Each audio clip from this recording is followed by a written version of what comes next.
Hi boys and girls, great to see you. Enjoyed Easter? Lots of chocolate? Now, in the next few weeks, we're going to be looking at the book of Acts. Now, I don't know if you've been watching a few films in the lockdown.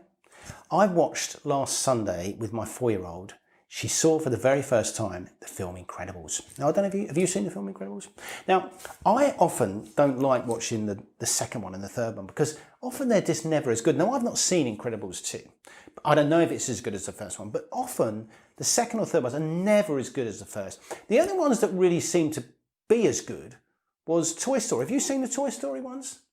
Every one just seemed to be linked so brilliantly together, which is a little bit like the book of Acts. You see, it was written by, does anybody know who it was written by, the book of Acts? It was written by a guy called Luke, who also wrote a first volume, which is called, funny enough, what's it called? Luke. So Luke and Acts are written by the same guy. And they're very much like Toy Story. They link together so brilliantly. And they link together because, well, the link, I suppose, is Jesus, because he's the main character. And the first one, Luke, is all about Jesus' life. The second one is all about the life of Jesus' people. Now, we're going to be looking at the book of Acts. And we're going to be looking at 3 G's, which explain the book of Acts. The first one is the gospel, what it is. The second one is the goal, where it's going. And the third one is the gathering, how his people live as gospel people. So let's start with the first one, shall we? What's the first one? What's the first one? First one is the gospel. Now, the gospel means the message of Jesus. And I want you to think of the message of Jesus in 3 things. The first thing is his life. He's the king. You see, when Luke says, and when God's people in Acts say he's the king, what they mean is he's the Messiah. He's God's promised king. And how did he show who's the Messiah? He showed it by the powerful things he could do. He could raise people from the dead. He could heal people of any disease. He could control nature. He really did show that he was God's promised king. So the first thing, his life, he's the king. Second one, his death. He died to take the punishment for our sin. He died so that we could be forgiven. And as God's people in Acts go teaching, they show that his life, he's the king. They show that his death points to him being the Saviour. His life, he's the king. His death, he's the Saviour. And lastly, the wonderful thing is that Jesus didn't stay in a tomb. We thought about that last week, didn't we? Because he rose from the dead. Now, why is it? We'll see. What I want you to think, as we go through Acts, I want you to think of this kind of image, that the gospel is like a train. And it's going to get to the ends of the earth. And no one, lots of people, lots of things are going to try and derail the train, but nothing's going to stop. Nothing's going to derail the gospel train. Are you going to get on board? Nothing's going to stop it. Now, why can nothing stop it?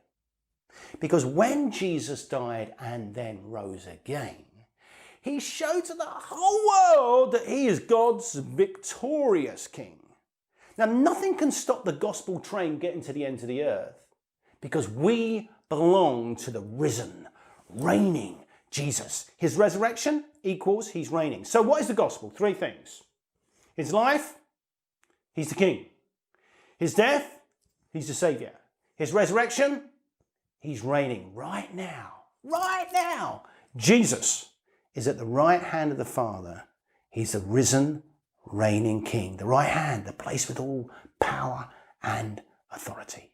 So, because you so enjoyed listening to the song last week, all about Jesus, with so many people taking part, we are going to sing that again.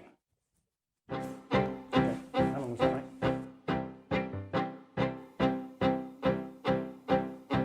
No one is good. No one is holy before God. I need someone to cleanse me. No one is pure. No one is righteous in your sight. I need someone to save me. But I'm so glad you died and rose again. For helpless sinners like me. What a mighty, mighty Saviour you are. What a mighty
Okay, that's it.